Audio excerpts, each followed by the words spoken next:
Racikan Berita 1. Assalamualaikum warahmatullahi wabarakatuh. Selamat sore kepada pemirsa. Selamat sore kepada para pemirsa Watch dimanapun berada. Kita jumpa kembali dalam podcast We Watch yang membahas masalah ekonomi bersama dengan seorang alumni ekonomi ilmu ekonomi Fakultas Ekonomi UI, yaitu Bapak Hasril Harun, yang merupakan salah seorang ekonom senior yang cukup handal dalam menilai perkembangan ekonomi nasional selama ini. Kita akan membahas tentang bagaimana pendapat beliau tentang kinerja Menteri Ekonomi, Menteri Keuangan kita, Sri Mulyani Indrawati, yang dikaitkan dengan kinerja perpajakan mereka sekarang ini. Perpajakan kita demikian agresifnya mencari wajib-wajib pajak baru, tapi di samping itu membuat segalanya menjadi lebih sulit. Banyak yang sulit, semuanya sulit. Mungkin itu yang akan dibicarakan oleh Pak Hasril, Pak Hasril Hasan. Silakan Pak Hasril untuk membahas masalah ini.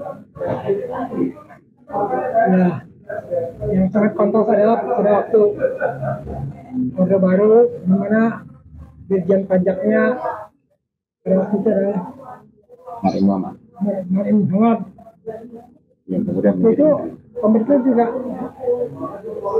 banyak mengandalkan sisi penerimaan APBN dari pajak. Nah, sekarang terbalik. Pemerintah tidak pernah berpikir bagaimana sisi penerimaan pajak di perekonomian kita, apakah itu baik atau enggak. Ya, justru dalam keadaan ekonomi lesu seperti sekarang ini, kalau mau dipaksakan, ya hanya jadi bahan tertawaan saja.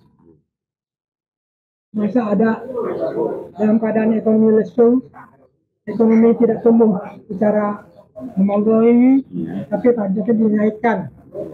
Itu saya nggak bisa menjelaskan teori ekonomi mana yang bisa menjelaskan hal itu. Jadi rakyat sudah jatuh tertiban tangga, gitu istilahnya. Ekonomi rakyat sudah susah mencari pekerjaan untuk kebutuhan sehari-harinya. Dikenakan pajak pula.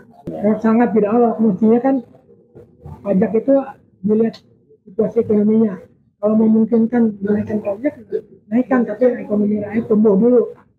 Ya, biasanya pajak itu muncul dengan perkembangan ekonomi.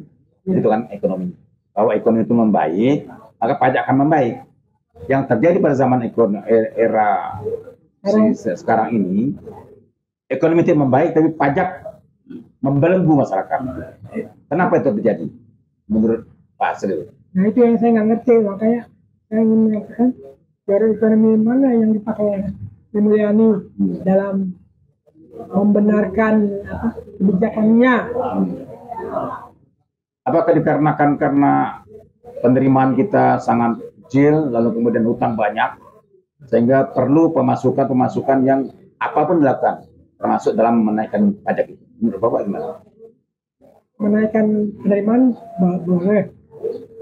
Menaikkan penerimaan kan banyak caranya, misalnya dengan cara berhutang. Cuma berhutangnya dengan cara yang dilakukan seperti Orde Baru, dicari kreditor yang bisa memberikan pinjaman dengan bunga dengan syarat-syarat yang paling ringan. Zaman Soeharto Indonesia banyak berhutang, tapi berhutangnya syarat-syaratnya adalah syarat-syarat yang paling menguntungkan Indonesia dibandingkan dengan negara-negara lain di luar Indonesia berhutang ke dunia internasional. Jadi ini merupakan bukti kelihayan tim ekonomi Soeharto yang pintar mencari sumber-sumber keuangan yang disebut di utang. Tapi kan sekarang sudah berubah kondisinya. Dulu G2G, hutang itu kan G2G. Ya, gimana? Atau hutang itu kepada lembaga-lembaga donor.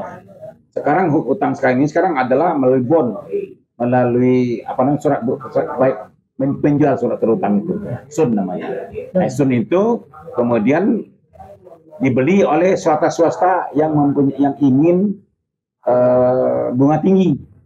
Bagaimana Pak hasil melihat itu? Perubahan daripada ekonomi yang G2G atau lembaga pada lembaga itu, kita meminjam pada lembaga. Sekarang kita serahkan pada mekanisme pasar, di mana yang memberikan bunga yang terbanyak itulah yang mendapat bunga utang. Nah, ini kemudian bunga itu semakin tinggi, tidak jelas lagi kemana arahnya. Sementara kita untuk membayarnya akan sangat sulit. Gimana Bapak itu? Ya itulah, itu namanya, kalau saya ingin mengatakan Indonesia sekarang ini kekurangan ahli negosiator yang bisa mencari pinjaman dengan cara yang menguntungkan peminjam atau yang rendah lah bunganya, relatif lebih rendah dibandingkan dengan kalau negara lain. Dulu Indonesia dengan meminjam melalui forum IGGI itu bunganya paling rendah seluruh dunia. Kalau bisa seluruh dunia dan akhirat lah. Setelah IGGI kemudian CGI. Ya. Nah, itu memang kondisinya pada saat itu dunia berkelimpahan dana.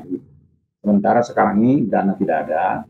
Sementara kita membutuhkan dana sehingga segala sesuatu dilakukan walaupun bunga sangat berat.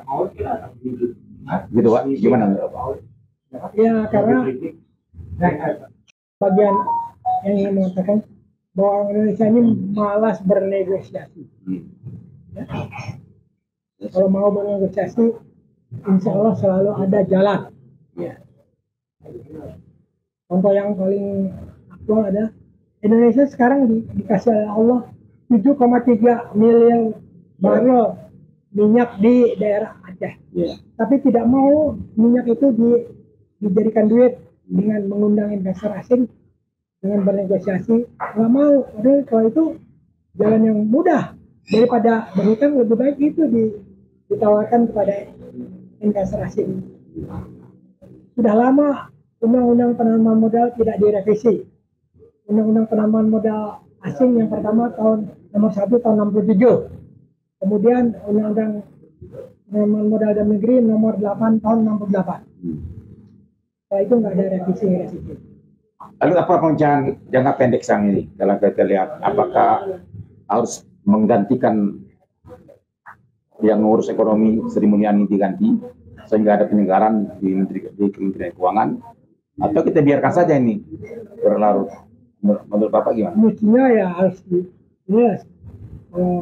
sebagai presiden itu kan panglima segala, panglima hukum presiden, panglima ekonomi juga sebenarnya presiden, bukan Menko perekonomian. Kalau Menko perekonomiannya cemen, ganti aja. Banyak orang-orang yang pandai yang bisa menggantikan Sri Mulyani. Sekarang katanya Menteri perekonomiannya Erlangga Hartarto. Secara akademis lebih pintar Sri Mulyani. Tapi untuk Sri Mulyani tidak punya pengalaman yang cukup untuk mengelola bisnis. Masih banyak calon-calon lain yang bisa kita manfaatkan kalau mau membedah, memperbaiki ekonomi kita, mencari kandidat-kandidat yang baik. Bisa jalan-jalan ke kampus ya, seluruh Indonesia, shopping, safari shopping.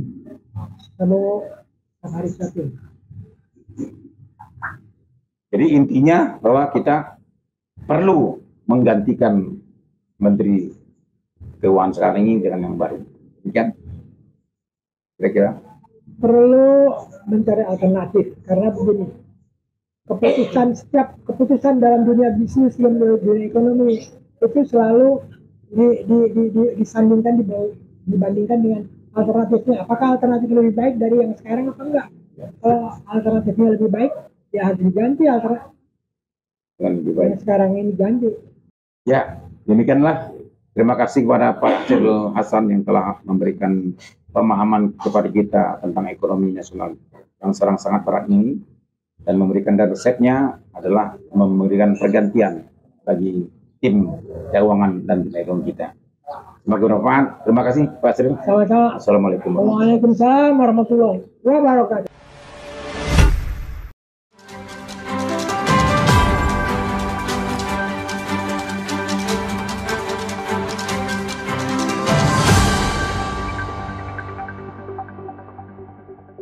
Racikan Berita 1.